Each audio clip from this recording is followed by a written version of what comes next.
Curtis A reached out to me, said make a theme song for my show. Said alright, just give me all the details, man. And my homie says he don't know. Well, if you're gonna pay me big bucks, guess I might should have something to say. He said, you know what I bring, I'm the customizing king, nothing else matters anyway. So is he gonna have guests? I don't know. Is he gonna go live? I don't know. What time will it be? What will you see? I'm pretty much in the dark, but I can guarantee he'll be customizing action figures, getting paint all on his fingers. It's art by Akerman. It's art by Akerman. Tips and tricks and conversation, sharing his gift with every nation. It's art by Akerman. Art by Akerman. You best get ready, cause now it's time for Art by Akerman. All right, welcome back to another How'd They Do That? This is the series where I talk to different artists from the community about how they create what they create. So pretty excited about this one today. Haven't done one in a while. Stopped right before Legions Con, kind of get prepared for Legions Con. Hadn't picked it back up yet, but I'm excited to talk to our guest today. If you're watching this a day early, it's because you're a member of the channel. You support us with $1.99 a month. Appreciate that.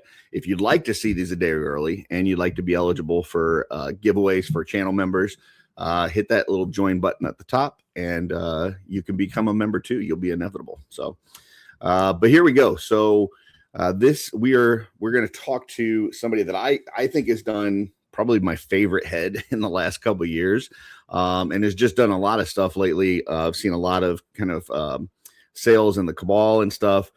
So I wanted to get him on and kind of talk about how he does his customs. So without further ado, we have Jared Tanner of TheLegionForge. How's it going, sir? Hey, man. Good. Thanks for having me on. First off, TheLegionForge. All right. How'd you come up with the name?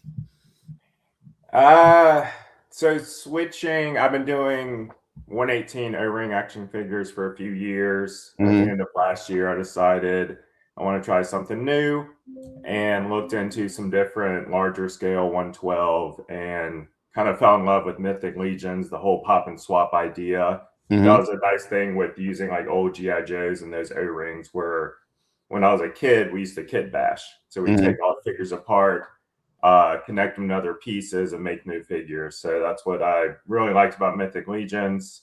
So I went on the Four Horsemen web shop, just bought what they had in stock, got them all in, took them all apart, and just started kind of playing around and messing with them. And I was like, all right, I think this is the new line I would like to start exploring. Gotcha. So that's kind of where the name came from. It's just, just very cool. Bashing together all the different parts and then painting them up and trying to create something cool. Let me throw together a banner real quick here at the bottom so people can follow you.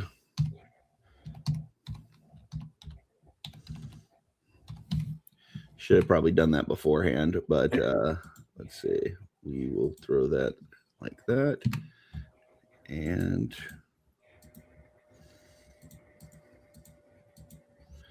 there we go. All right. There you go. So yeah, follow him over there on Instagram. If you're in the Cabal, it'll just be under his name. Seen you posting a lot of stuff for sale lately and for really good prices. I mean, the stuff you've been doing is fantastic. So thank you. Yeah. Well, let's take a look. And starting off, I always kind of start off with one picture that just blew me away. And this is the head that I was talking about that, I just thought was amazing. It was a shelf selection not too long ago on Shooting the Shelf. Yeah, I just thought this was fantastic. So let's go ahead and start with this one, and then we'll get into some of your O-ring stuff. Okay. Yeah, I mean, I guess when it comes to things like this, I really only until a few months ago, started just painting heads exclusively. I've always been about the full figure, painting the entire thing, having a vision, and kind of working on that. What I do like about working on just the heads is I can spend more time, I guess, on the craft and detail. I feel like when I do an entire figure, maybe I don't spend a ton of time on the eyes or like these little elements because I'm looking at the big picture. So with the heads especially, I one thing I do love about 112 and this is there's so many talented artists out there and sculptors, printers, and a lot of times I just see something that catches my eye and say like I want to paint it and see what comes out of that. So I guess that's what happened with this guy. I'm a huge fan of purple. It's probably my favorite color. I do paint a ton of purple figures. So yeah, I know a certain purple gang that wouldn't be happy with that. Yeah, I did not. I think one day they commented on a purple figure I posted, and I was like, "Oh, there's an entire group of people that enjoy the color as much as me." So yeah, awesome. Yeah, I mean, I when you're doing a full custom, you have to kind of consider everything, and what is what's the paint match going to look like, and how does the overall composition look, and things like that. Where you're doing just ahead, it does free you up to kind of do whatever, right? Like you can kind of throw things against the wall and see, like, hey, I just want to paint this rock guy purple because I want to see what that looks like, and you don't have to worry about how the rest of the thing is going to come together. Exactly. So on here, any kind of certain techniques, it looks like, I mean, there's a lot of like highlights and shading and, different textures and stuff. So, any kind of tips on the stuff that you did on this one? Yeah. So my technique, and I'm sure there's other people out there that paint like this. I paint everything. I don't do primers. I don't do anything. I paint everything first with lacquer base paints. Okay. I found that these paints, they stick to plastic, to resin very well. They chemically bond to it, so it's not as susceptible to chipping like a lot of regular acrylics and stuff. So I base everything in the darkest tone of that color. So this one I painted entirely a dark purple, and then I just apply layers of varying lighter shades of the color. Is that Tester's paint that you're using, or what? It's Mr. Color. Mr. Color. Okay. Gotcha. You just get that from like a hobby shop or something? Yeah, and it's been a pain this last year or so because it all comes from overseas. So a lot of the ones I really enjoyed. But pretty much I do all the dark colors. So I have a dark red. So anything I know I'm going to paint red, I base with the dark red.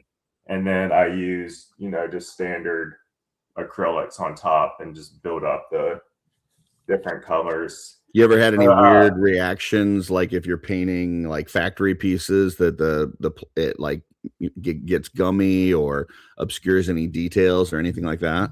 Not with the lacquer. Okay. And I found if you apply it right, and it took me a while because you have to use lacquer thinner as you paint. Oh, okay. So Can I see just that like again? you use water with acrylic, you're going back and forth between the thinner. Can you show that thinner again real quick? I mean, I have it in a big can. Gotcha. So you just put some in it. Gotcha. Working. Okay. But it covers usually in one coat. It goes on extremely smooth, and then after that, it has a really nice surface to start painting on top of it with regular acrylic. Very cool. Okay.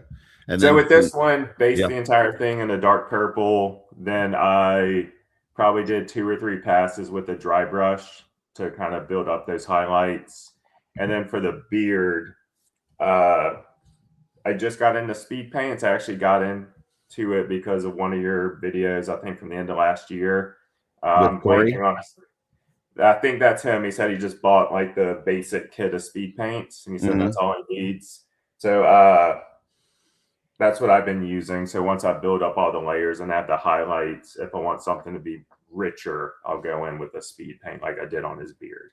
Very cool. Yeah, it looks super nice, and even the like the detail line work on all the ornamentation within the beard looks super good. Thank you. Awesome. Well, let's kind of go back now and take a look at some of your O-ring stuff and talk to us a little bit about like, kind of what base figures were you using for these, and where did you come up with your ideas and stuff? Looks like you had a lot of kind of tribute stuff as we go through here. Yeah, I'm a big fan of crossovers, I guess I would call them. So I started, like I said, kit bashing when I was younger. Then 4 or so years ago, when I started actually painting. I was big into collecting GI Joes, and I started just painting custom GI Joes, taking different original parts from the 80s and 90s, bashing them together, then painting them up.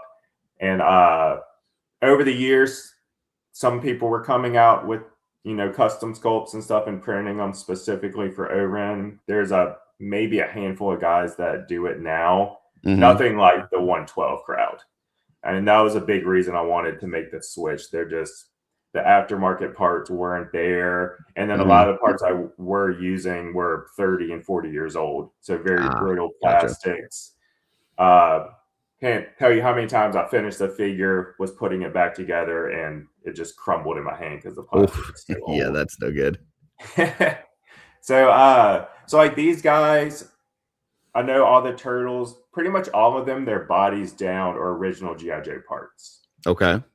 And off the top, so where of my do you head, find? I mean, because it looks like that looks like a turtle shell that was meant to be a turtle. This looks like I'm looking at the Leonardo right now, and it looks like it was made as a Leonardo. Like, can you break down any of that? Like where that stuff came from?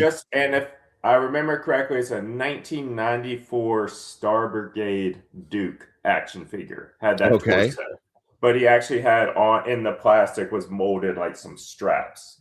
So I took a Dremel and I ground down and sanded away the straps where it just had that armored chest looking piece. That's cool. And then, so I would have to look at pieces, really figure out what can I take away or add to them to make them look more like what I'm going for. So I think those turtles may have been one of the first sets where I actually went for the full crossover, where I wanted to look exactly like if,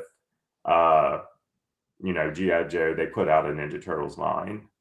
So with these, you were doing a lot of modification of the actual sculpts themselves versus just like 3D printed parts on top of whatever. Correct. Other than heads, there really aren't many O-ring scale 3D parts out there. So it was a lot of modifying. And I think, so a lot of work went into something very small. That's another reason I love Mythics now, is I'm getting to work on a scale that's almost, twice as big. And so it's not as difficult working with those fine details. Did that Shredder start as a Dr. Mindbender? His torso is from a figure called Overlord. Oh, okay. And his head is a sculpt. And then even like his little blades are from, I broke them off of something and glued them on. I think cool. Marauders is they make 1/18 little scale parts. Marauders, Gun Runners. So I think I put the little braces on and added the spikes individually. So a lot of small, painful work. And then over here on the right, I'm assuming, and tell me if I'm wrong here, that this is like a spike ore. That is spike ore. I did toward the end of me doing the O-rings, I did a run of Motu tributes. So I was trying to do all the villains. I think I did probably 50 or 60 tributes. A lot of the obscure villains. That spike ore, I'm pretty sure his head is Doomsday from DC Comics. Yeah, I can see that. Very nice. Yeah, I think we got a bunch of Motu ones here in a bit. But first, we've got this one kind of spoke to me. I'm a DC guy, so I love this one. I'm a big DC guy. I think that may have been the first actual set of figures I set out to complete. So I want to do the full Justice League. Most of those have 3D printed heads. I think like Martian Manhunter and maybe Superman or original Joe heads that I may have like sculpted something on the brow for, or just added a little bit to it to give it more of the appearance of the actual character. But gotcha. Yeah, that was a fun set to make. Very cool. And I see the little paints there behind you. So those are those lacquer paints that you're talking about? Correct, the Mr. Color. Gotcha. Okay. And then here we got starting with some of the Motu ones. So Ram Man, you have, what do we call him? Slime He-Man. Slime Pit He-Man, I think. Yeah. Yeah. He was a blast. I'm a big fan of using UV resin. Okay. So his green slime on him is actually this resin that I mixed with some sort of pigment. And then I'll drip it down, shine the UV on it, and harden it in spots. That's what I like to do. A lot of kind of cool work with this. Resin works really well for getting that smooth surface. So instead of doing like green stuff or something where you have to go back in and like make sure it's smooth and everything, I think resin works really well for that. Gotcha. Yeah, we've got I think another one coming up here later on with the 1/12 that you did that it looks awesome. So I think we're gonna look at the Skeletor. I did the glow on him and that. And then Buzz Off here. That's amazing. So how much of that is actually 3D printed parts versus original? Other than the head, I think those are all original Joe pieces. The wings, I think, are Toy Joy, maybe. I'm blanking on where I got the wings from.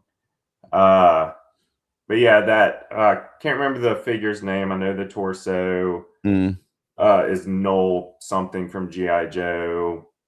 I think I cut his hands off and added some different hands on him.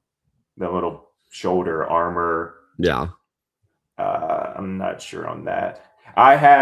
When I was doing those, I had bins and bins of just random parts. So that's kind of my process. I would just go in. I would have a big box that just said spikes. So I would go in and start breaking little pieces off and sticking them on.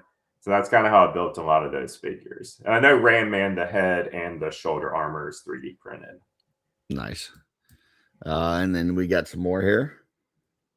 Yeah. So Too Bad is actually two Joe torsos that I cut in half, glued together. And then awesome. To kind of stitch it, again, I did the resin. So I take the resin just with a toothpick and go back and forth and harden it as I go down to kind of give it that appearance of being like melted flesh together. Yeah, Merman, or the Merman guy, I'm blanking on his actual name, is actually one of the first heads I painted for Mythic Legion. I think my first Mythic Legion figure, I used that exact head, which I just love. Oh, just scaled up? Scaled up. So that is, 1/18. So it's super tiny. It's really hard to get all those details. So the first Mythic Legions I went to was that head because I just love the sculpt so much. That's awesome. And then what about the trap jaw? Like that arm is awesome. That arm is from one of the later non-O-ring G.I. Joe Bat figures. Okay. I think late 90s, maybe early 2000s, probably like 25th anniversary. One of the Bat mechs had those arms. Yeah, that's cool. Like those. Then I think this is the end of the Motu stuff. So yeah, Skeletor, the Snake guys, Hordak, even Hordak's chest piece. I couldn't find a proper piece, so I think those actually came off another little knight's helmet where I broke the little wings off, glued them together to kind of make it look like that bat armor. Oh, that's cool. It almost looks like a batarang. It actually may have been a batarang that I just stuck a little skull to. That's cool. Let's see. And then we had some Joe ones here. Yeah, so those are the Oni or the Samurai, Snake Eyes, and Storm Shadow. And then I just really like Cobra Commander as a character, so I did a bunch of just different versions on him. Nice. And then okay, now we're starting to get into the 1/12 stuff. So you decided to take the leap, lot more kind of 3D printed options. You got the modularity of legions. So before we start talking about this actual figure, like what was that like? First off, how did you find out about Mythic Legions? Like where was your introduction? And then what was it like getting into customizing it? So I think I first saw Mythic Legion just on Instagram. Just when I was doing the O-ring figures, just going in looking for inspiration. And I always see these really just incredibly detailed, just awesome figures that I honestly didn't know if they were customs, if they were actual like true retail releases. But I just had a gallery of saved photos that ended up, most of them were mythic figures. And Gotcha. and because I would see the same parts, but in different colors, on different, I would see the same torso or legs or shoulder armor on one figure, then it would be on another and another. So honestly, before I did a bunch of research, even into Mythic Legions, I was like, wow, this is cool. There's a whole community of people that are just like making these badass custom figures. Right. Like a bunch of creatives. Yeah. Yeah. And so or sometime last year when I decided I want to try something new, I just hopped online. I was like, where can I get some of these figures at? So I just went to the Four Horsemen website, to their store, and just grabbed, I think, 6 or 8 figures they had in stock. And so I got them all in. I was like, one, I was just impressed with the detail, because I've been looking at little 3.5-inch figures for a long time, that like seeing something that is not only substantial, it's immersed in like detail in these little like tiny things. I just like, oh wow, like this would be incredibly fun to paint. And like I feel like a lot of my visions could be seen better in something of this scale. So and I think that was actually when I joined the Cabal, posted my first little posts in there, and I said, hey guys, I just bought a bunch of stuff. I had all the parts laid out. I was like, I'm really excited to start. And since then, it's been a blast. Just picking up figures, picking up parts, just throwing them all together, seeing what cool, unique things I can create, and then getting to apply paint to them. Very cool. So let's take a look at this guy. So tell us kind of the inspiration and what went into this. Honestly, there's a Yeah song called Gold Lion. And for some reason it was stuck in my head, and I had that lion head. I think that's from Diego. I don't know how to say his IG name, Moiwe.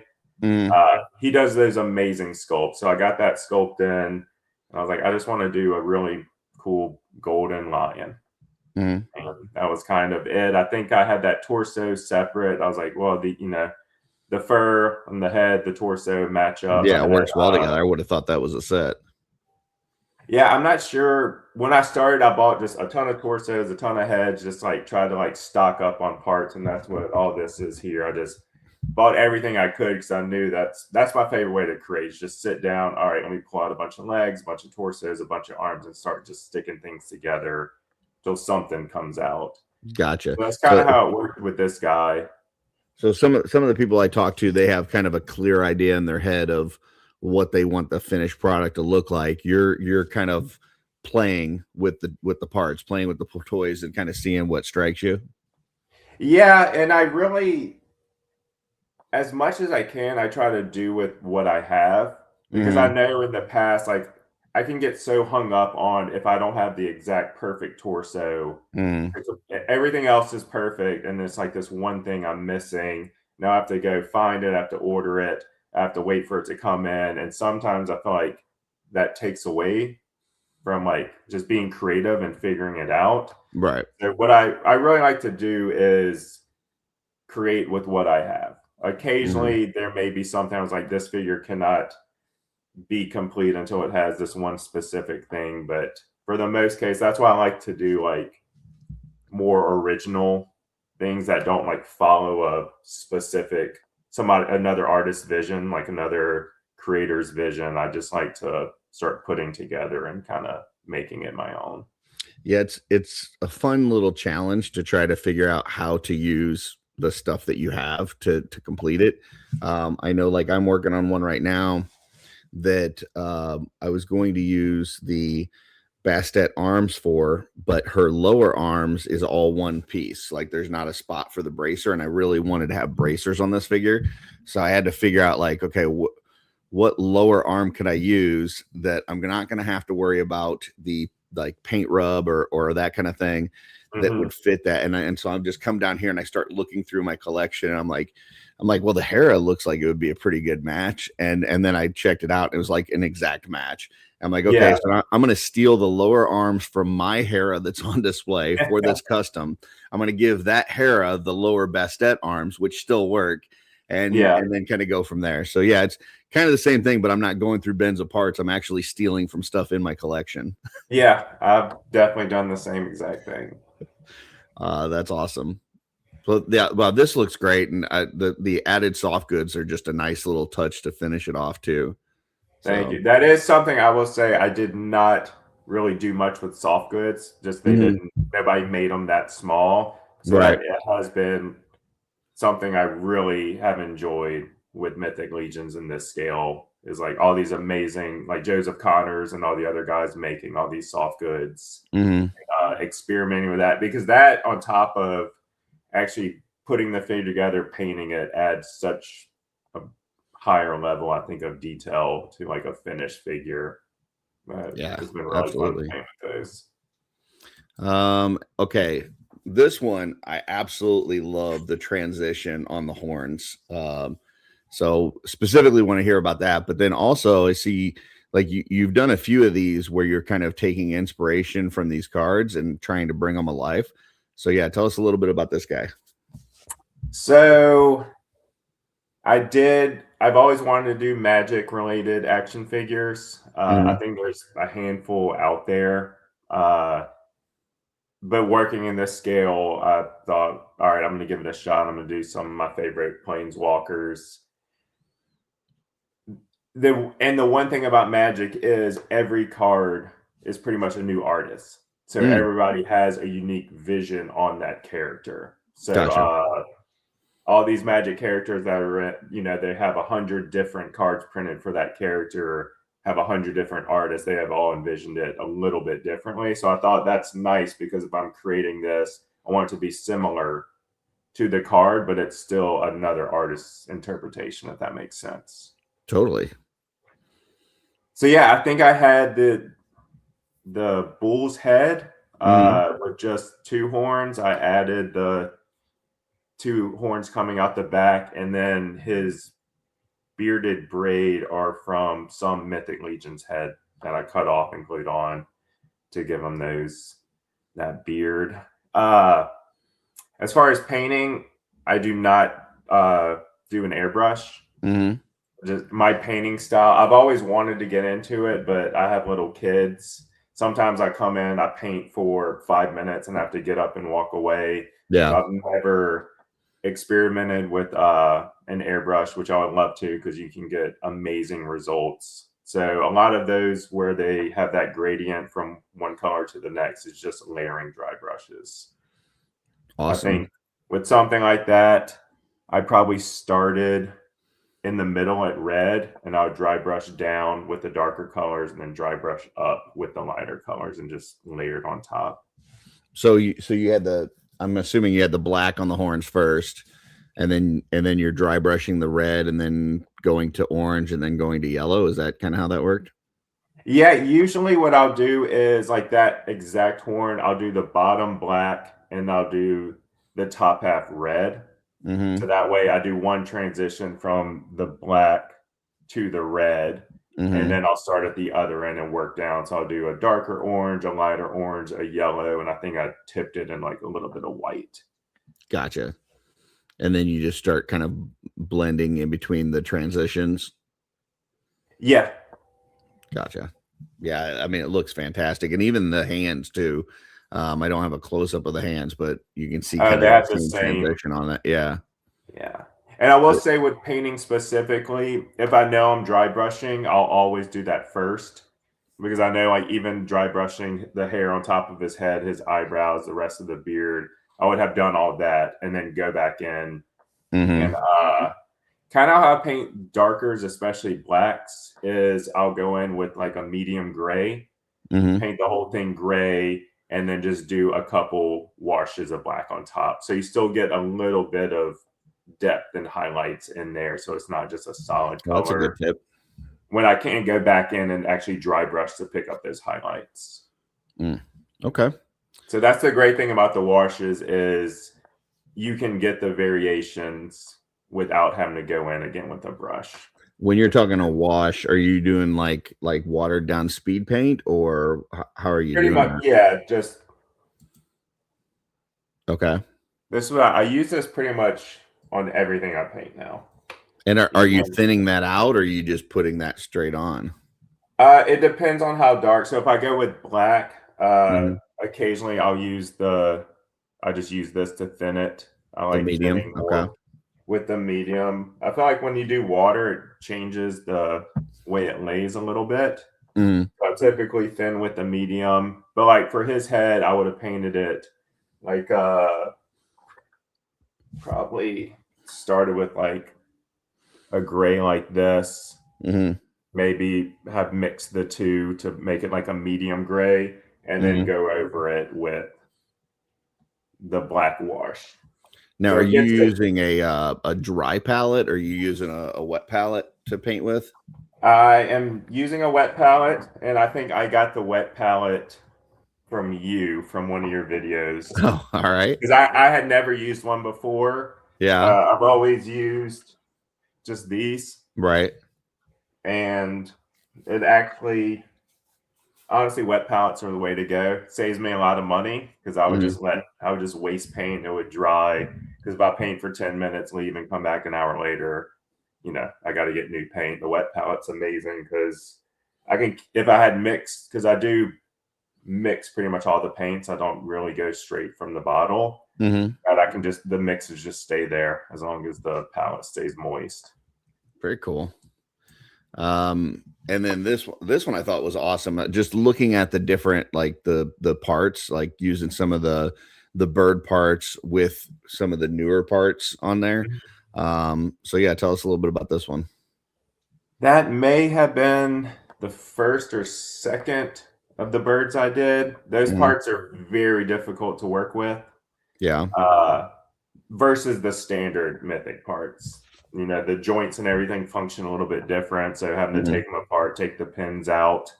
But I think that's the Bastet torso, Yeah. which I thought worked really well with that head. And I think I had the torso, I had the head, and I found a couple of those the versions of the birds pretty inexpensive early on. So I just bought a couple of those. So yeah, just bashed her together uh, and just started adding paint. I'm not sure where the pauldrons are from. They may have come with that head. And Now then the soft goods there, is that like a dyed Bastet soft goods or yeah, so I pretty much dye all my soft goods. I just use the RIT synthetic. okay. So anytime I'm working on, that's why I like to get lighter soft goods. I like to get the whites. Mhm. I think Heaven's brand, no, his are dark blue. Maybe Aldrich. Mhm. I got a few sets of his. I bought some from people that make soft goods. I just buy them in white, and then when I go to paint the figure, once I decide the colors, I'll dye the soft goods to match as close as I was actually just working with the Bastet yesterday, like I was saying, and I had those soft goods in my hand, and I was like, oh well, I guess I'll have these extra to use on somebody else now, and I didn't even Yeah, think about dyeing them. This looks great. thank you.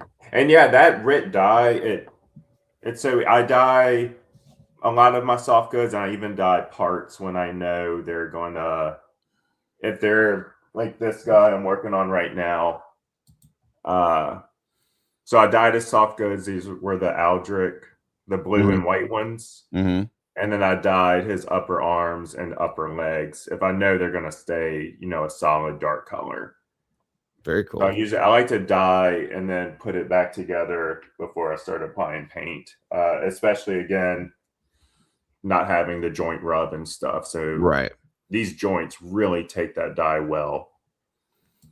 Now I know some people have had some I think they call it like bleeding with the dye where it'll start kind of seeping out and stuff. Have you had any experience with that or anything any Yeah. tips to avoid that? Uh, yeah, the dye will leach, and I did Mhm. not know that was a thing, and it doesn't happen immediately. So I actually painted an ogre scale battle beast Mhm.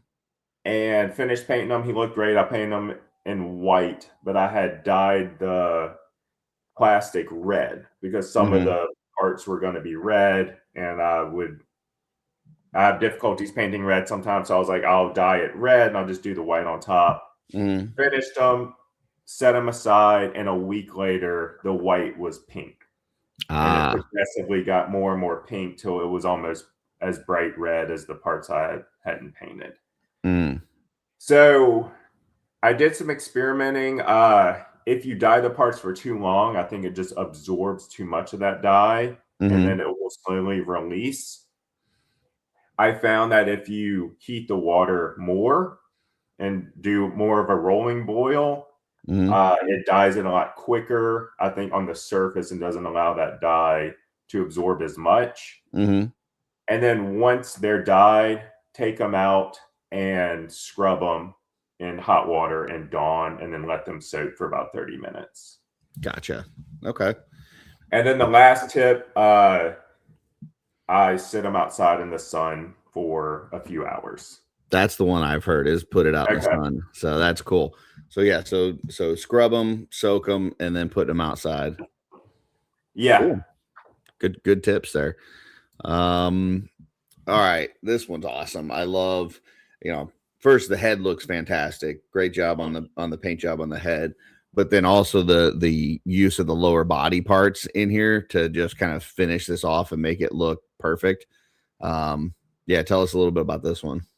So this guy was a lot of fun. I'm a huge fan of Tim Curry, the movie legend. He scared the hell out of me when I was a kid. So I did that figure a couple times in the O-ring scale. So first time doing it in a larger scale where I could focus more on the detail. His legs, I believe, are Jersey Devil, the entire leg. And then I took the Frankenstein pants. Oh, okay. And then put those on top, and then cut and tattered it where you could still see the fur throughout as you're going up the leg. So Frankenstein pants, Jersey Devil legs, and then the torso, arms, everything. Those are standard Mythic Legion figure. The pauldrons and the head are 3D printed, of course. And then the soft goods. That is, I'm blanking on I think that's a Mythic Legion's cape. I may have dyed it and then kind of tethered it, and then I used chains to attach from his wrist to the ends of the cape. Oh, nice. And then torso, the waist piece is a Mythic Legion's piece, and then I added some some little bits of twine and stuff and painted those to kind of give it that rope kind of look that he has in the movie. That's beautiful. This is one of those figures where, but looking at him, you know who he is. But again, it's not 100% accurate to the movie. I feel like that if you're going that route, I feel like it takes away from the creativity, and you're never going to get it exactly right. So I feel like whenever you kind of go off your own, mind's eye, usually those figures come out looking pretty nice. Yeah, and it makes it feel like it fits more within the actual line, right? Yeah. Like it's like what this character would look like in Mythic Legion, not like a full one-on-one recreation. Yeah. So very cool. All right. So this is one where I was kind of talking about earlier that I think, definitely got some blacklight reactive materials here. So yeah, tell us a little bit about this one.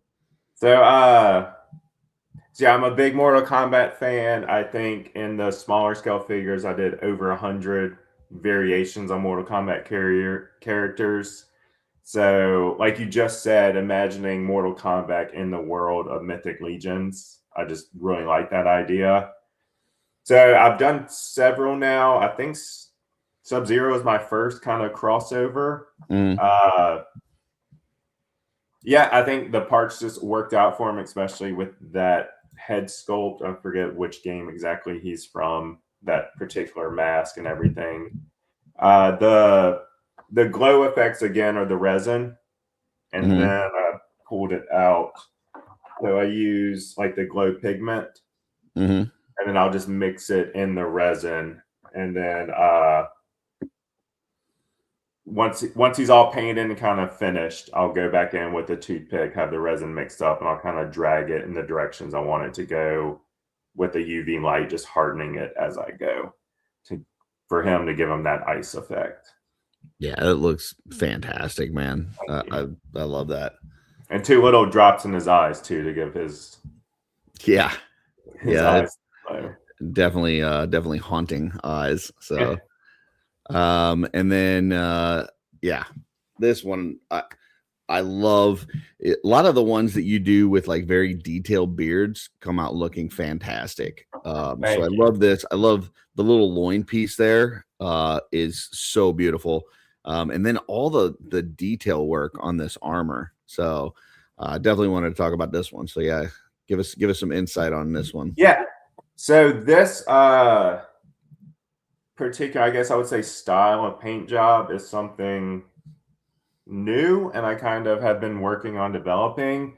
So overall, the figure is painted in one color. So all the armor, I would go in originally, I would paint it dark blue, and then I would build up those highlights again with varying colors of blue, and then I'll do a wash on the entire figure.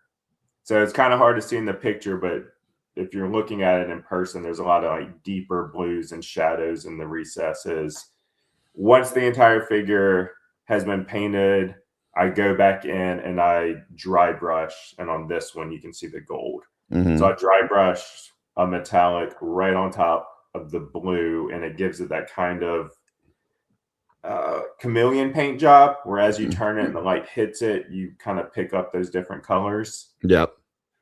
So I would do that and then go back in and edge highlight with the gold. Just So kind of touching up the very, top edges. Yeah.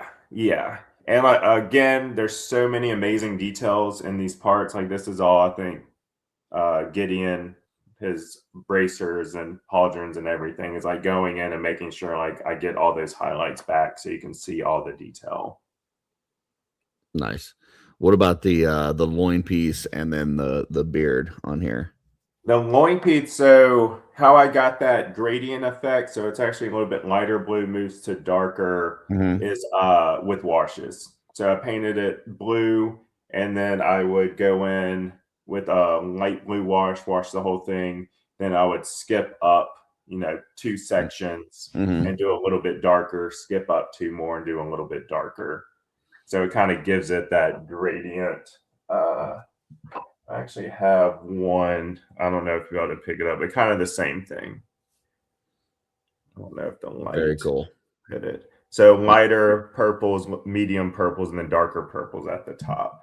Yeah, I think we've got another one that's going to be coming up in a minute that has some of that gradient as well. So I will say I'm not a great photographer. I really do struggle when it comes to taking pictures.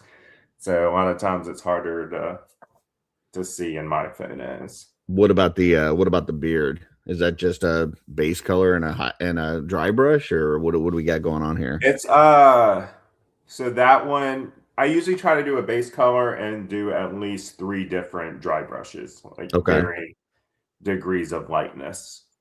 So base of a really like deep darker than navy blue, and maybe a heavy dry brush of navy, then on top of that with like a royal blue, and then like a very light blue on top.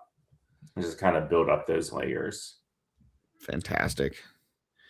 Okay, yeah, this is the one I was talking about where you've definitely got some transition on the torso.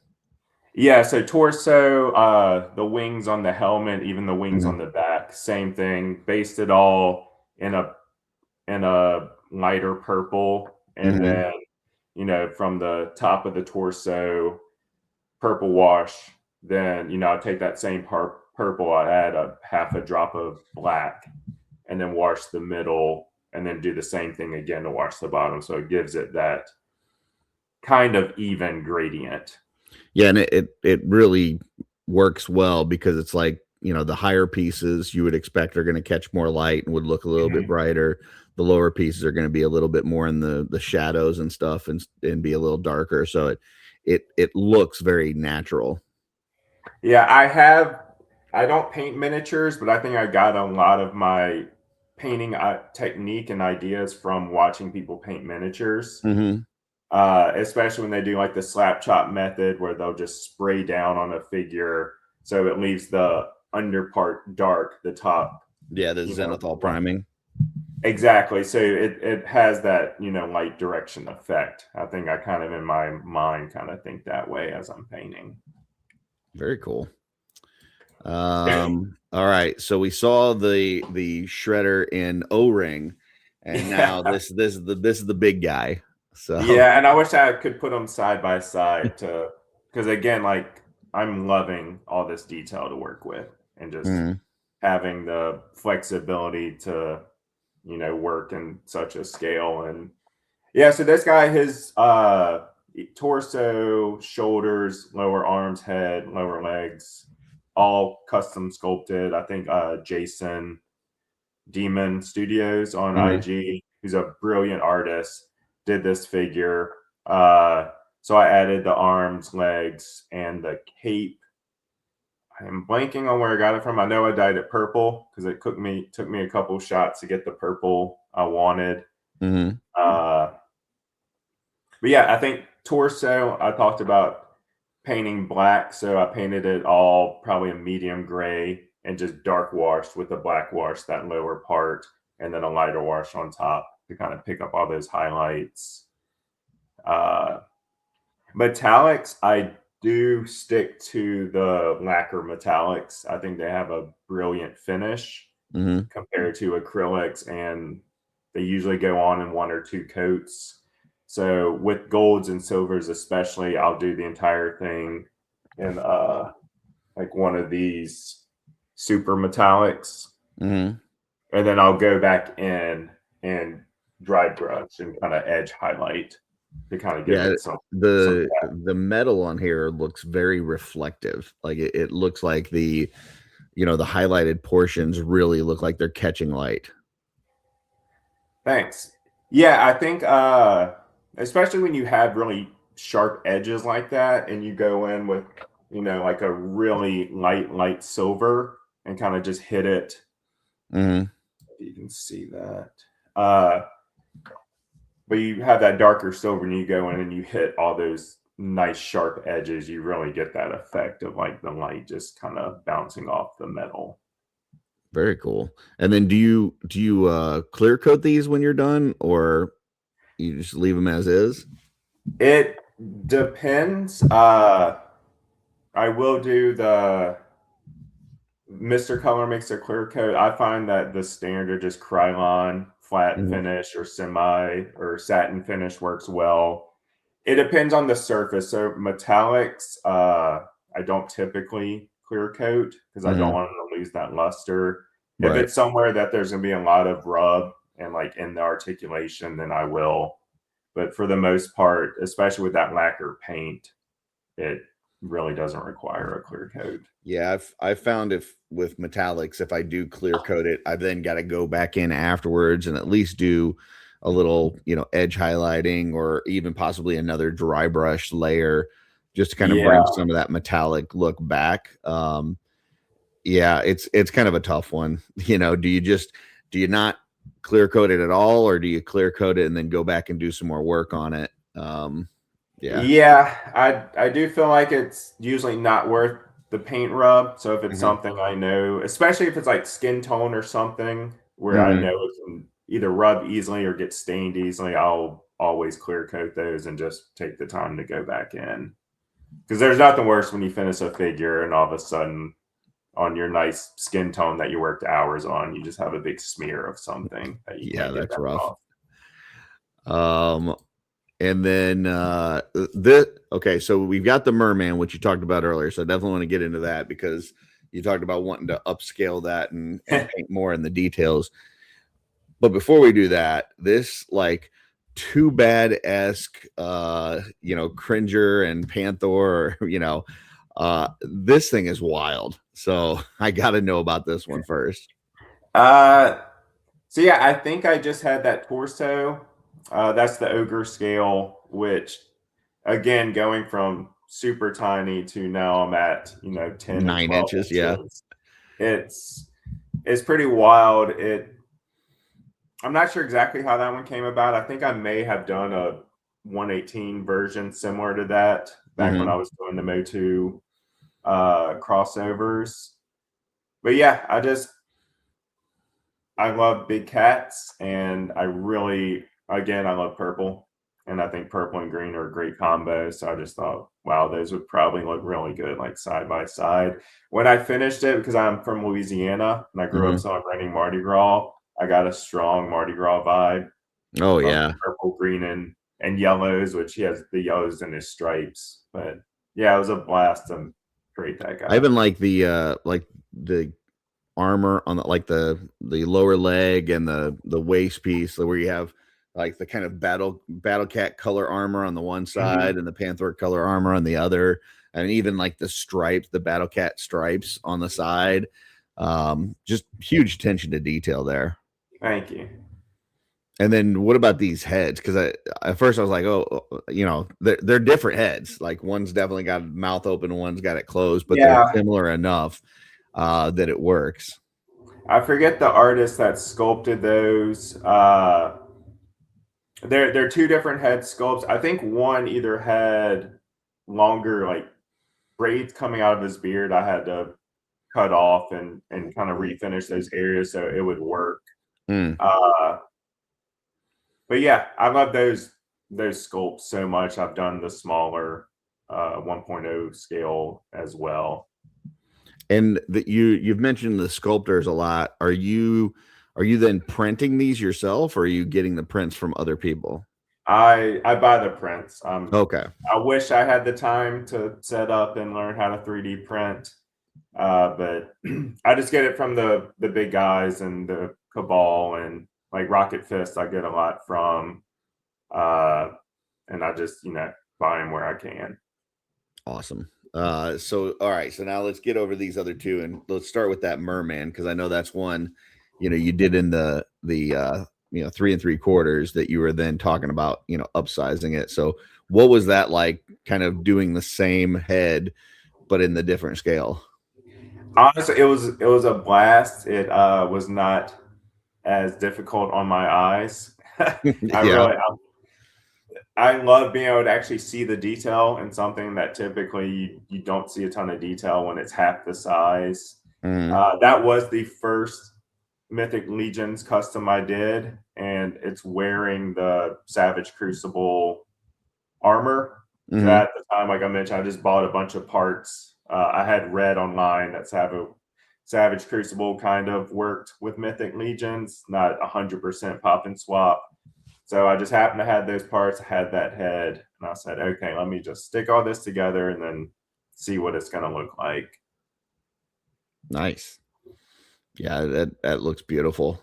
So and then we got the Beastman there. Beastman, I think, was the first figure. He was like number 3 or 4 that I did in Mythic Legions, but the first one I ever worked on where it was head, shoulders, torso, legs, everything was 3D printed. Oh, okay. Even down to the feet are 3D printed. I think the sculpts are amazing. I love the artists that did those. It's a little bit difficult getting the parts to work together sometimes. There's a Yeah. lot of little mods when the upper leg won't perfectly stick into the lower leg, and there's either some wiggle or it just falls off. So I have found there's some frustrations, especially Mhm. even the arm bracers connecting the hands to the forearms can be, sometimes a pain. You have to kind of troubleshoot and figure out how to get it all to work together. But yeah, I really enjoyed how he came out. Yeah, for the most part, I've stopped using, especially torsos, like printed torsos. They just, it either is so tight that it chips when you're trying to pop the stuff together, or you get it together and it's just super floppy, and it's Yeah. hard because there's not any give to it, right? Like it doesn't, you can't heat it up and soften it up like a factory piece. Um, Yeah. so yeah, there's certain, it's like when you're popping these together, you've got, soft parts and hard parts. And if it's one of those pieces that's like a hard part, then having a resin printed part's not a big deal. But if it's one that's supposed to have a soft, like an opening, yeah, it doesn't Yeah. work as well. So yeah. Okay. Let's see what we got next. So, and then I think this is one of the ones that you were talking about with the resin as well. We'll go ahead and start with that one on the right. Okay. So yeah, Skeletor. I think all the parts are Mythic Legions. Even I think the head was a skeleton head I kind of modified. And then yeah, it's just taking, and I wish I did not know about, I can't think of the name. There's a figure that actually is black with the bones painted on. Yeah. I did not use him, unfortunately. If I would have known that was a figure, I would have just gotten him and followed it. But again, it's the UV resin mixed with some glow in the dark pigment and kind of just drag it down, hardening it as I go with the UV light. That's really cool. And so like on the torso where you've got all those lines, like you would do like one line and then harden it, or yeah. how much would you do before you would actually harden it? You have a small window depending on, I guess, the size or how much resin you're putting down, where it'll start, kind of bleeding outside.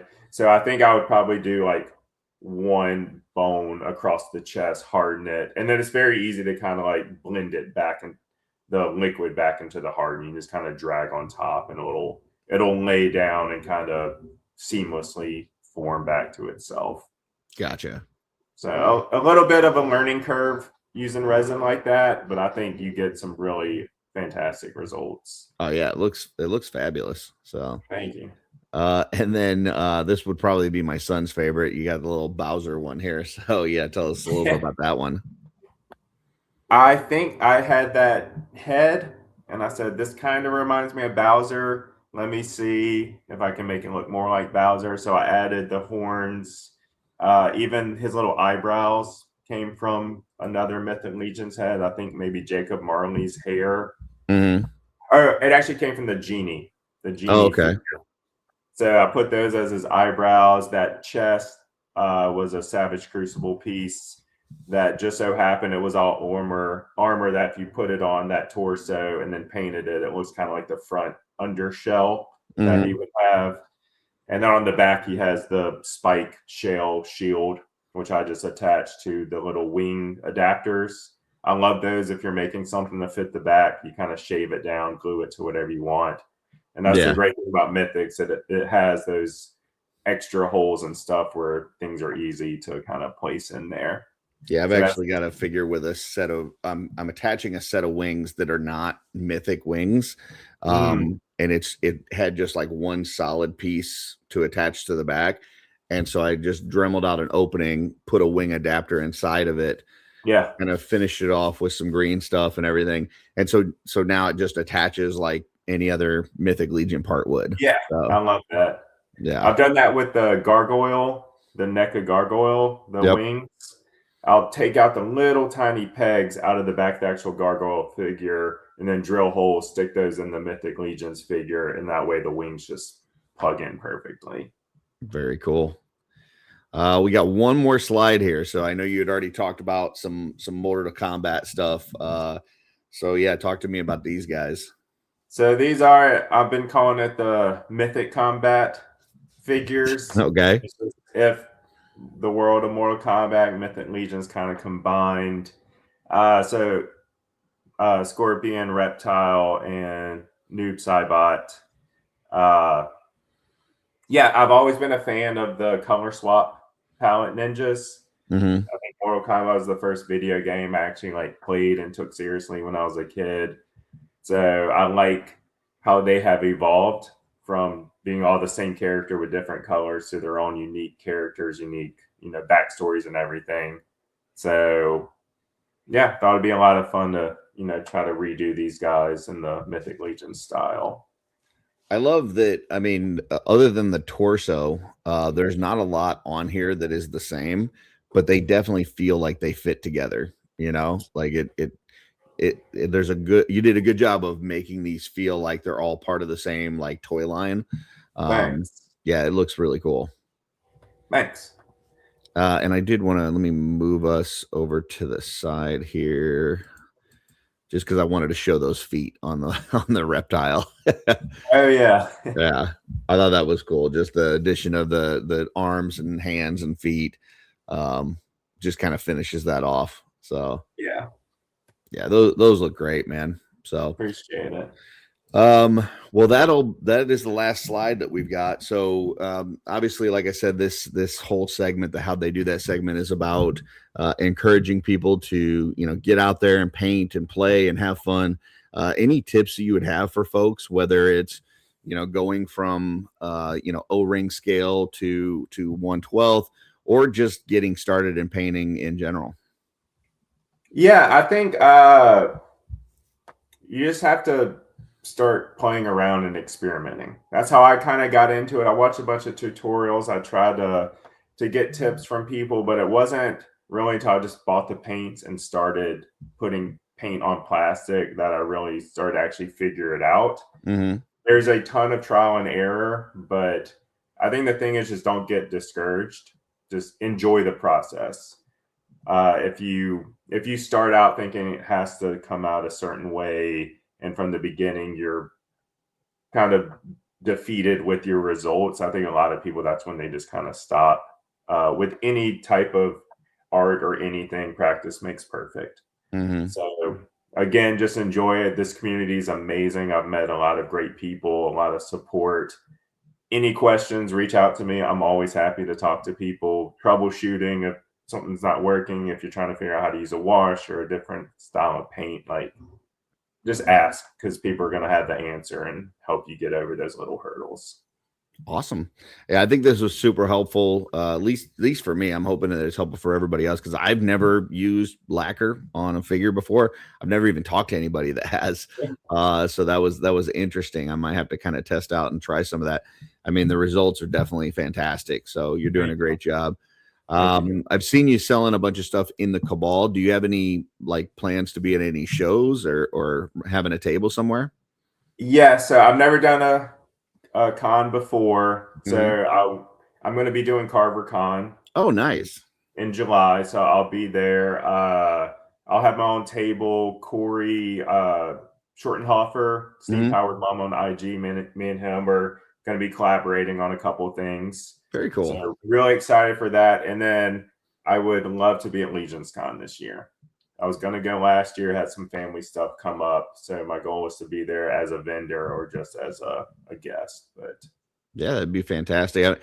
Legion's Con is one of those things that once you're able to go the first time, you're never going to miss again. Like it's just such a great experience. So yeah. I think I've lived vicariously through everybody there, because I had just started a month or so before that. Yeah. But all weekend I was just looking at everybody's posts and pictures, being like, man, I really wish I could. I do think that you'll get a little taste of that at CarverCon, because it seems like it's setting itself up to be like the largest Legion group outside of Legion's Con. Like there's just so many vendors and so many people that have already committed to going. It should be a really great time. So yeah, I'm looking forward to it. I want to see everybody else's stuff in person, because you see photos, and a lot of these artists I've been looking at for years for inspiration and stuff, and so it'd be really cool to start seeing this stuff in person and meeting the artists. Yeah, it's one thing to see pictures, but when you actually are able to hold a piece and look at it in your hand and stuff, it's a little bit different. So yeah, it's gonna be awesome. Very cool.